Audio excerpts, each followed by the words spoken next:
Why did people carve the rocks, you know what I mean, and put the president's faces on there, you know, Mount Rushmore? Why did they do that? They got a big kick out of doing big faces, or did they want it to leave a mark? They wanted to leave a mark. They said, these people right here, they are founding fathers. So we're going to put their big faces on this mountain, and fuck who don't like it. So the fucker got up there and started chiseling out his fucking nose and the eyes and all that shit. Who gave him permission to mark that shit up? You know what I mean? Maybe the Indians had a problem with him putting that fool's face on the mountain. How come he didn't get arrested? It ain't no different, man. That ain't your fucking mountain that you scribed that name on. It's not really like an addiction, but more like a sickness. You cannot control yourself once you start, if you really understand what you're doing. The minute you get that first tag, you feel like I could have done that better, and you gotta keep moving. The repetitiveness of it gets really addicting. Every time you do it, you're like one step closer to your goal, whatever that may be. Graffiti is about being loved, hated, whatever, just being recognized. The egos, the beef, the jealousy, the law, the sicknesses, the injuries, the hatred, the violence. That's graffiti. I believe there are a lot of misconceptions about graffiti. I think it's nonsense to say that graffiti is black, or say that hip-hop in itself motivates or pushes graffiti. It is not one type of person that writes graffiti. It spans. It ain't even about my face. It's just about a name. It's somebody's alter ego, and it's telling its own story. Graffiti is just what it is, man. It's just writing on walls. They said don't take the apple off the tree, and now we are with graffiti up on the wall. So people got to do stuff they're told not to do. I write graffiti, and you got to deal with it.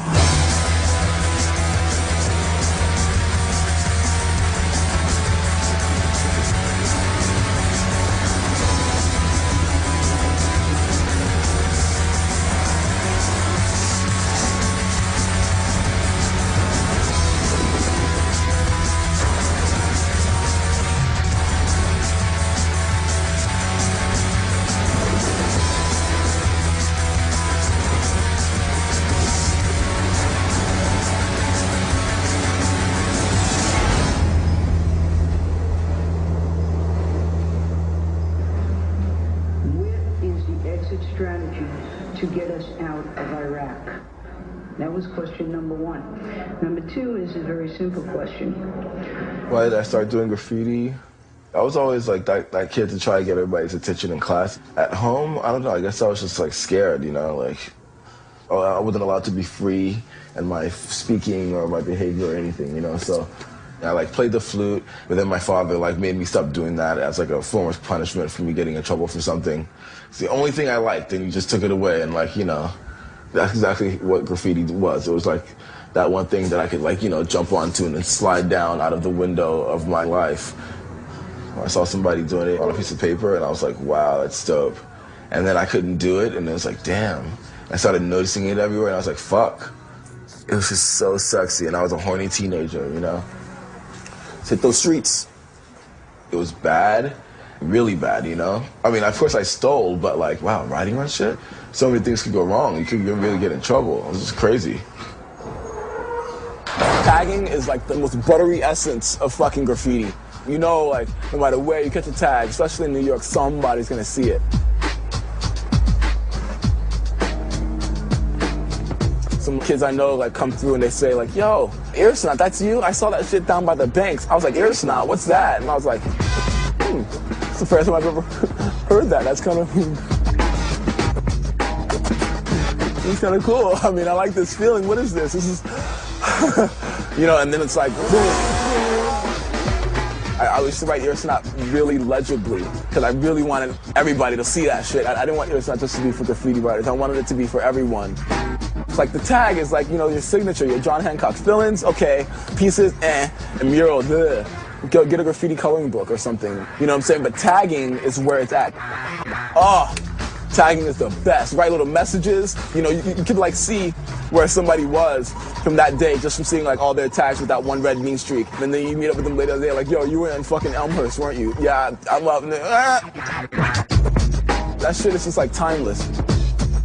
You do it in daytime, midtown, easy. Just fucking catch mad tags, like mad big. People in suits like, I didn't see that.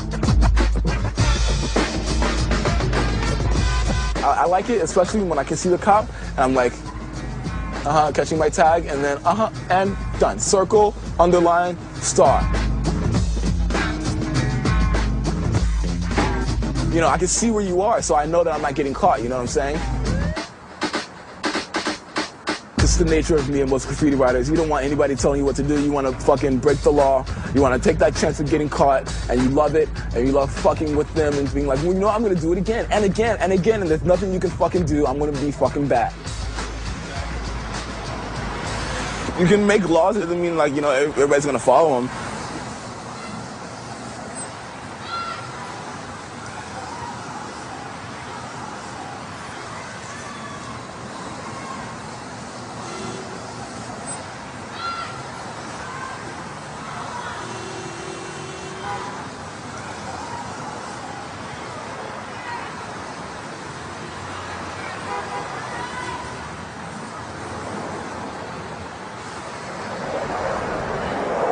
You know, some people come up to me when I'm doing a mural and be like, wow, this is beautiful. I like the colors and I like these animals you put on there and incorporate in this whole thing. I just hate that damn tagging shit, though. And I tell them, it's the same thing. I mean, it starts with a little tag, and from the little tag it gets a little throw up, and the little throw up gets a little burn, and a little burn it throws into a piece, and the piece turns into a mural. And if I didn't do that tag, I wouldn't be able to do your building. I never heard of Tumor till '92, and I hadn't been to downtown LA in a few months, and me and my boy Bus had got off the freeway just to check things out, see he was doing shit, and that guy had fucking destroyed it. Like, just all the way down Broadway, you go down Los Angeles, you go down, like, all the main streets, and he had so many throw-ups. It was kind of like a joke. Later I met the guy, and he is one of the biggest humans I have ever met.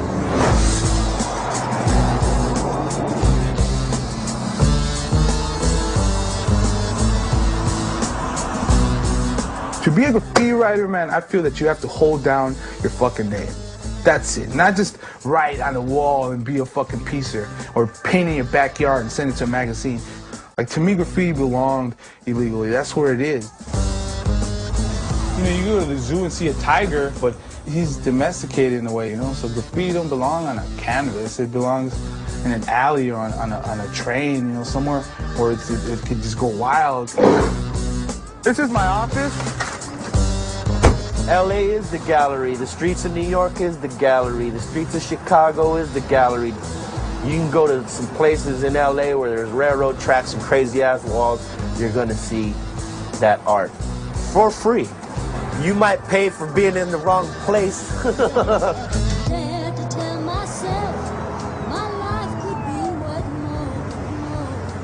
To be a graffiti writer in LA, it's like gangs don't like you and cops don't like you. So you're in the middle of some fucked up shit if you live in the hood. Everybody out here knows how it feels to put your hands on a hot cop hood that's been driving around all day long in the hot sun, and they make you put your hands on there. They know it's hot. My second felony for graffiti. I deal with the consequences. I'm not one of those dudes that blame it on society or people or whatever. I did it. I went to jail. I came out. I did it again. Went to jail. Came out. Do it again. Get killed. Die. Go in heaven. Catch some spots. Here's me breaking a piñata. Here's me a little older breaking another piñata. Here's the aftermath of the piñata stuff. And this one's a piñata one. Just look at the violence. Old people are violent too. Here's a dead piñata getting jumped. Here's another piñata. Here's another piñata. That's where the violence came from.